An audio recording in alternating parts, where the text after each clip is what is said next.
Well, save those receipts while you're back to school shopping. Minnesota is helping K-12 parents pay for their children's education with 2 state programs. As our Scott Sheehan tells us, the 2 programs can help pay their children's increasing education costs. Save those receipts when you get this year's school supplies. Minnesota offers 2 programs to help parents pay for their children's education. The K-12 Education Subtraction and the K-12 Education Credit can lower parents' taxes or increase their refund. I think the tax credits are a great opportunity for families as schools are changing. The changes in schools now from when a lot of people were in school used to carry about 10 books around.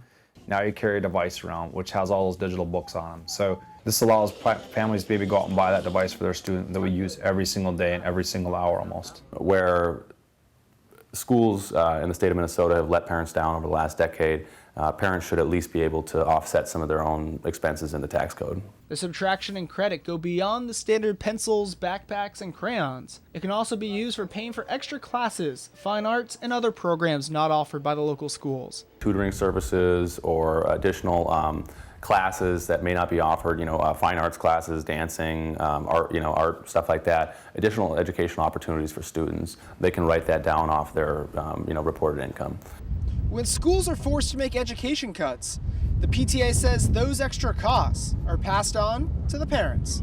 Being that a lot of the activities are no longer school supported necessarily and they're extracurricular, that's money that we have to put out of our pockets in order for them to be involved in things, and we want to make sure our kids are well-rounded and out there doing activities and sports. Minnesota parents can subtract up to $1,600 per child in kindergarten through 6th grade and $2,500 per child in 7th grade through 12th grade. If parents meet certain requirements, the K-12 credit can return up to 75% of education expenses. Anything that can help a family. We have 2 children.